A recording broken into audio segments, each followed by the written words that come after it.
بسم اللہ الرحمن الرحیم۔ محترم ناظرین و سامعین کرام، آپ سن رہے ہیں پروگرام نیکی کی بات مفتی ناصر علی کے ساتھ۔ آج محرم الحرام کے حوالے سے خصوصی پروگرام میں آپ کو خوش آمدید۔ محرم الحرام کے مہینے کے اندر بہت سی باتیں ایسی ہوتی ہیں جو عوام اپنی لا علمی کی وجہ سے کر رہے ہوتے ہیں اور ان کی کوئی شرعی حیثیت نہیں ہوتی۔ اس لیے ضروری ہے کہ ہمیں محرم الحرام کے مہینے کے بارے میں شرعی احکامات معلوم ہوں اور محرم الحرام کے مہینے میں کیا اعمال کیے جائیں اس کا علم ہو۔ اسلامی سال کے اس پہلے مہینے کی اللہ کے ہم بڑی قدر ہے۔ یہ عظمت والے مہینوں میں سے ایک مہینہ ہے۔ تاریخی روایات کے مطابق اس مہینے میں بہت سے عظیم الشان واقعات پیش آئے۔ احکامات کے اعتبار سے صحیح اور مستند احادیث سے جو امور سامنے آتے ہیں وہ صرف 4 ہیں۔ محرم الحرام کا پہلا حکم یہ ہے کہ اس مہینے کا چاند دیکھ کر اس موقع پر جو دعا مسنون ہے پڑھی جائے۔ احادیث مبارکہ میں جو دعائیں آتی ہیں ان میں سے ایک یہ ہے: اللہم احلہ علینا بالامن والایمان والسلامت والاسلام والتوفیق لما تحب ربنا ونرضا ربنا وربک اللہ۔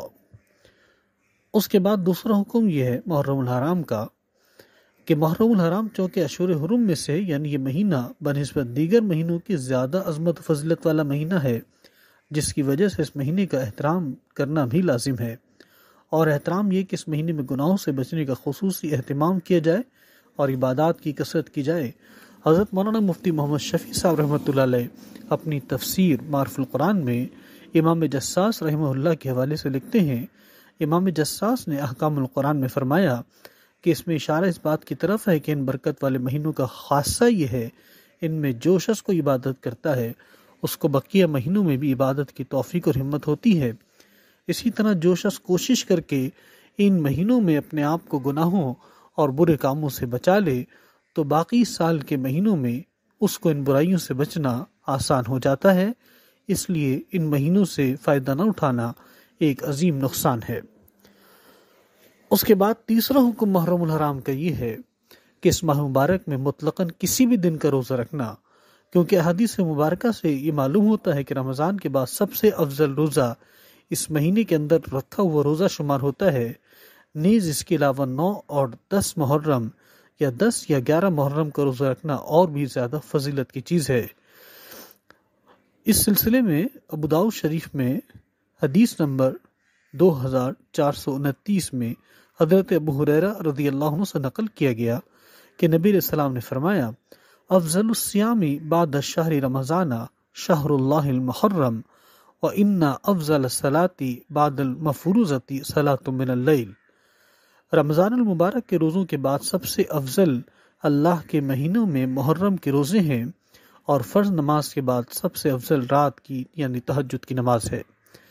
اس حدیث سے تو پورے ماہ محرم میں کسی بھی دن روزہ رکھنے کی فضیلت معلوم ہوتی ہے کہ رمضان المبارک کے بعد سب سے افضل روزے اس مہینے کے ہیں، لیکن اس کے ساتھ احادیث مبارکہ سے اس مہینے کے مخصوص ایام یعنی عاشورہ کے دن کے روزے کی فضیلت بھی معلوم ہوتی ہے، اور اس دن نبی علیہ السلام خود بھی روزہ رکھتے اور اپنی امت کو بھی اس کی تلقین فرماتے۔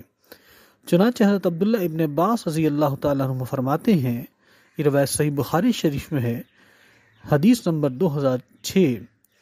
حضرت عبداللہ ابن عباس فرماتے ہیں کہ میں نے آپ علیہ السلام کو سوائے ماہ رمضان اور یوم عاشورہ کے کسی بھی فضیلت والے دن کے روزے کا اہتمام اور فکر کرتے نہیں دیکھا۔ اس کے علاوہ فقہاء فرماتے ہیں کہ صرف عاشورہ کا روزہ نہ رکھا جائے بلکہ اس کے ساتھ 9 یا 11 محرم کا روزہ بھی ملا لیا جائے تاکہ یہود کے ساتھ مشابہت سے بچ سکیں۔ اس نبی تعلیم سے بات سمجھ لینا مشکل نہیں کہ کسی بھی کار خیر میں یہود سے مشابہت یا موافقت کو نبی علیہ السلام نے پسند نہیں فرمایا، چجائی کا دوسری عادات یا معاملات میں اس مشابہت کو قبول کیا جائے۔ محرم الحرام میں چوتھا حکم عاشورہ کے دن اپنے اہل و عیال پر کھانے پینے یا کسی بھی اعتبار سے وسعت کرنا اس کی خاص فضیلت ہے۔ حضرت عبداللہ ابن مسعود رضی اللہ تعالیٰ عنہ اور اس کے علاوہ کچھ اور صحابہ سے منقول ہے کہ نبی علیہ السلام نے فرمایا: جو شخص عاشورہ کے دن اپنے گھر والوں پر خرچ کرنے میں وسعت و فراخی کرے گا، اللہ تعالیٰ سارا سال اس پر اس میں وسعت فرمائے گا۔ اگرچہ اس حدیث کی سند پر علماء نے کلام کیا ہے، مگر ایسے روایات جو مختلف طرق سے ثابت ہوں اس میں قوت پیدا ہو جاتی ہے، اس لیے فضائل کے بیان کرنے میں کوئی اشکال نہیں۔ البتہ یہ وسعت اپنی حیثیت کے مطابق کرنی چاہیے۔ لمبی چوڑی تقریبات، دعوتیں کرنا، اپنی حیثیت سے زیادہ کا اہتمام کرنا، اس مقصد کے لیے قرض لینا یا کسی قسم کے مخصوص کھانے کی تیاری کرنا اور جو ایسا نہ کرے اس پر طعن و تشنیع کرنا، یہ درست نہیں۔ یہ عمل زیادہ سے زیادہ مستحب درجے کا ہے۔ جو عمل جس درجے کا ہو اسے اسی درجے میں رکھنا چاہیے، ورنہ بسا اوقات نیکی برباد، گناہ لازم کا مصداق بن جانے کا خطرہ ہوتا ہے۔ اس کے علاوہ ایک اہم بات محرم الحرام کے حوالے سے جو عوام الناس سے مشہور ہے، جس کا رواج بہت ہو چکا ہے کہ لوگ یہ سمجھتے کہ مہینہ غم کا ہے، اس کے اندر خوشی نہیں منانی چاہیے، کیونکہ اس مہینے میں نواسۂ رسول حضرت حسین رضی اللہ تعالیٰ عنہ خاندان کے چھوٹے اور بڑوں کو ظالمانہ طور پر نہایت بے دردی سے شہید کیا گیا۔ ان کے ساتھ اظہار غمدردی کے لیے غم منانا، سوگ کرنا اور خوشی والے کام سے گریز کرنا ضروری، اس میں کوئی شک نہیں۔ یہ بہت ہی بڑا سانحہ تھا جو دلوں کو ہی نہیں روح تک کو زخمی کر دینے والا ہے، لیکن ہمارے لیے تو یہ بات ہے کہ ہمیں اس بارے میں شریعت کی طرف سے کیا رہنمائی ملتی ہے۔ سمجھنا چاہیے کہ شہادت کا مرتبہ خوشی کا ہے یا غم اور سوگ کا۔ تعلیمات نبویہ سے تو یہ بات ملتی ہے کہ یہ شہادت کا حصول بے انتہا سعادت کی بات ہے۔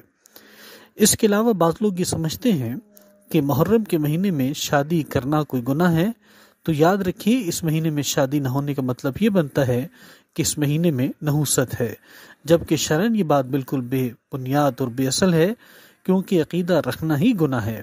اللہ کی جانب سے کسی دن یا زمانے میں کسی قسم کی نحوست نہیں رکھی گئی۔ رب کریم ہمیں زندگی کے ہر کام کو شریعت کے مطابق کرنے کی توفیق عطا فرمائے۔ وآخر دعوانا ان الحمدللہ رب العالمین۔ امید ہے پروگرام پسند آیا ہوگا۔ براہ کرم اس خصوصی پروگرام کو آگے شیئر فرمائیں۔ والسلام ورحمۃ اللہ وبرکاتہ۔